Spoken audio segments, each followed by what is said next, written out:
the next time you feel completely stressed out, you're out of your mind, you want everything to go away, you want to curl up in a ball.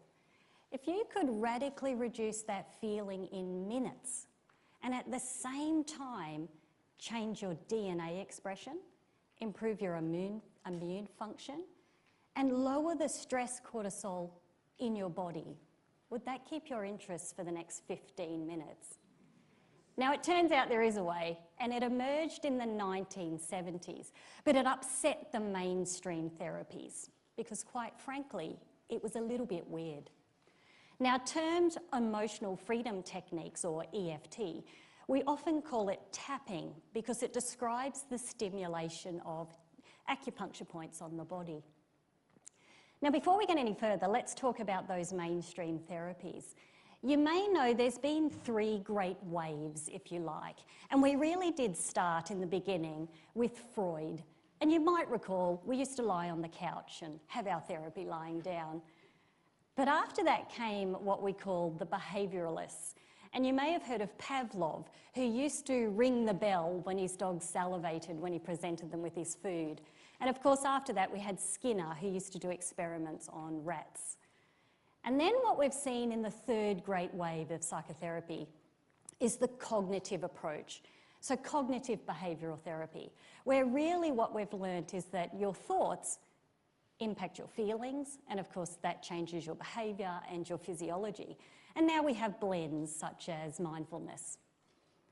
But there could be a 4th wave that is emerging, and these represent the body-based somatic therapies. You may have heard of EMDR, the eye movement desensitization reprocessing therapy. And now what I'm proposing is that EFT, or this tapping technique, may well be part of that 4th wave. Now, back in the day, 1970s, in the 80s, trying to explain to somebody how EFT worked used phrases such as the body's energy system and meridians, because its philosophy was grounded in Eastern approaches, acupuncture. But let me tell you, at an academic level, and certainly out there in the medical field, that was not well accepted. People glazed over quite frequently with those types of phrases. We've now had, the last 10 to 15 years, clinical trials that are demonstrating that tapping on or stimulating acupressure points on the body can change DNA expression, can radically reduce your stress hormone cortisol, can even change your brain's pathways. So I want to tell you a little bit more about that today. But let's come back to where I started.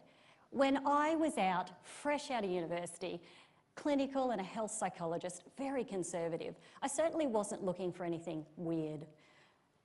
But I had a colleague who reached out to me. I was working in the area of eating disorders, a fairly clinical area and difficult area to work with.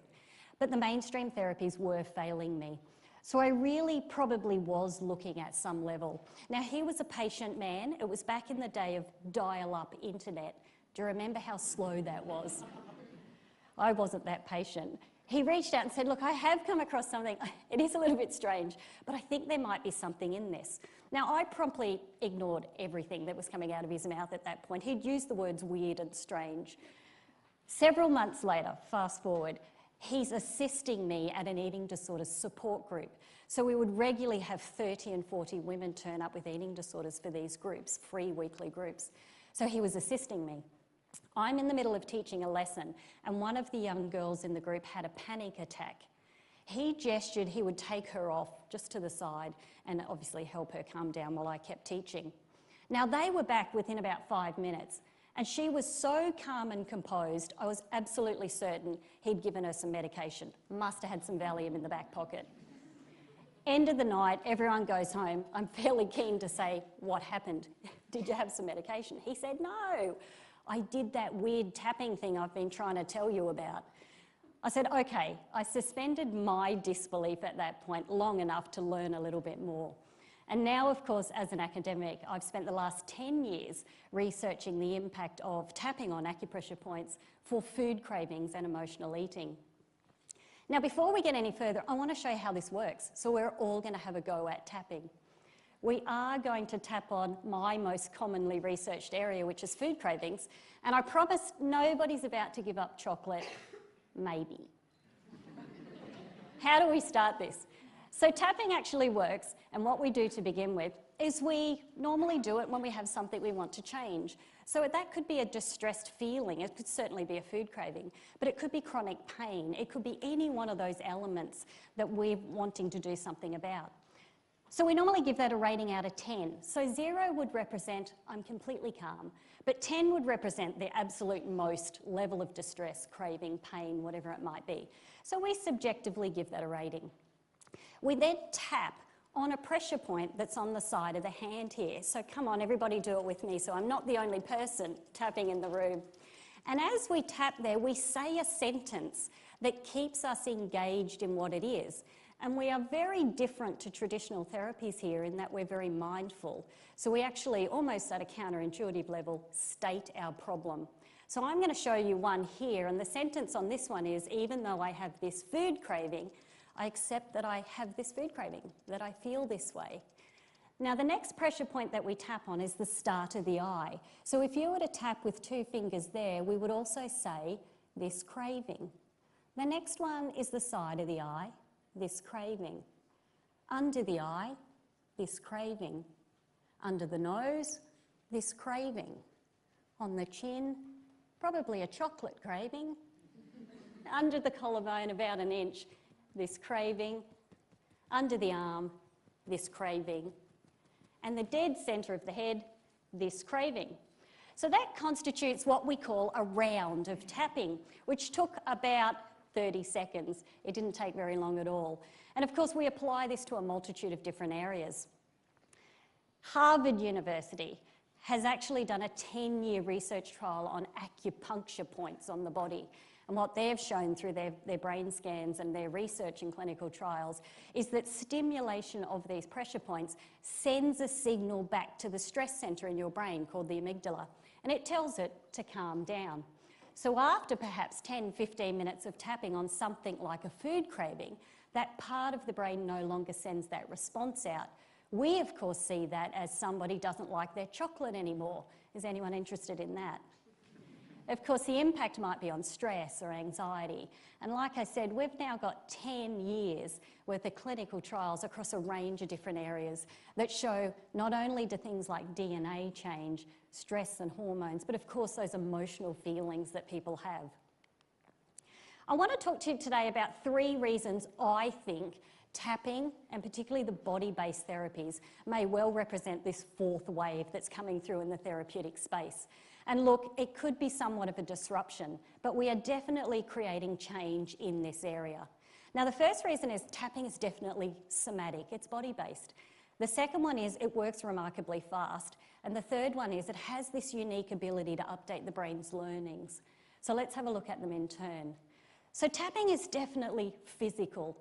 And we know through other researchers that often distress is stored in the body. So you may have heard of Dr. Bessel van der Kolk, the Harvard psychiatrist, who wrote When the Body Keeps the Score. And Bessel showed through brain scans that when people have things like post-traumatic stress disorder, a very debilitating clinical condition, that the area of the brain responsible for speech, Broca's area, goes offline when they're in that state, which means they can't talk about what it is that they need to process. He said, distress and trauma gets encoded in the viscera, the body.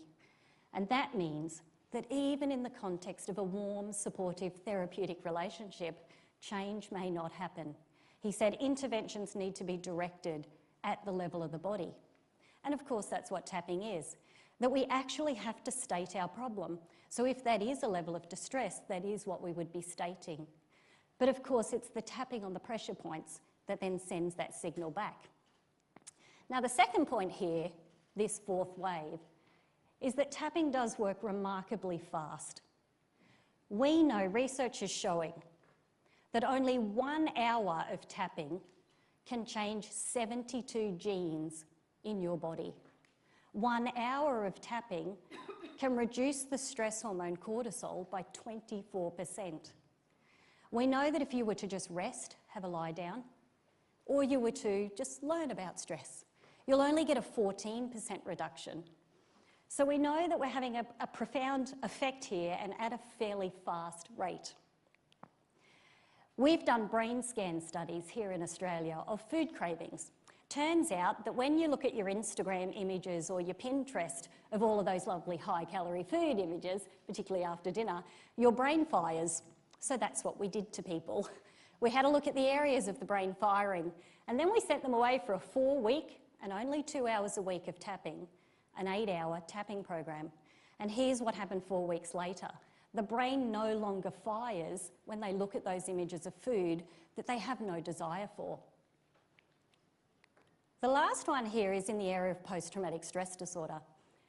That only 6 sessions, so 6 hours of tapping in PTSD results in a lack of diagnosis and obviously a reduction in symptoms there that's noticeable to the naked eye.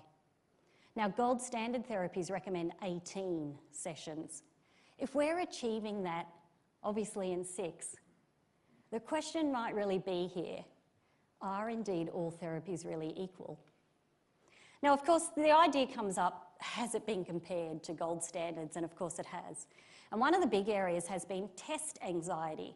So certainly as an academic, I see my own students in exam times freezing and forgetting.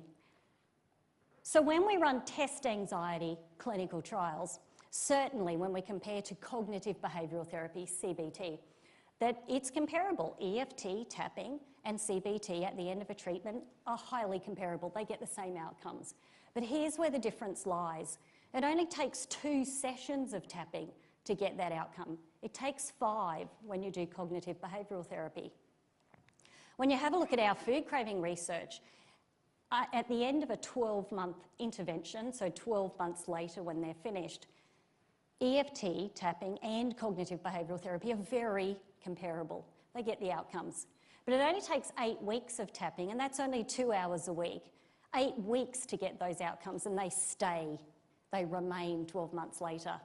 It takes 6 months before people that go through cognitive behaviour therapy achieve those outcomes and then obviously maintain them. It brings us to this last point. Tapping seems to have an ability to update the brain's learnings. So you might think, spider in the corner, phobic response, I'll do some tapping, but next time I see a spider, I might have to tap again. Or chocolate cake, do some tapping. Next time I see a chocolate cake, I have to tap again. And actually the answer is you might not. So our research is showing, and certainly the long-term follow-up, is showing that once you've done the initial tapping, it lasts over time. This is good news, perhaps for the chocoholics that are out there. And look, here's a standard phone call. So it's a year later, we've finished our intervention, and here's what happens. I ring Mary. Mary, it's Dr. Peter Stapleton here. Just calling up. It's been a year now since you were in our trial. How's things going with your food cravings? She says, yes, I remember that trial. It was really great. We all brought our food into the groups. And I said, do you remember what you did your tapping on? And there's dead silence on the end of the phone. I go, Mary?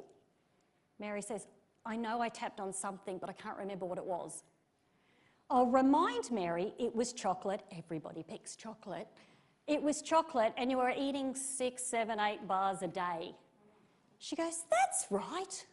I remember that. I haven't had one of those for the last year.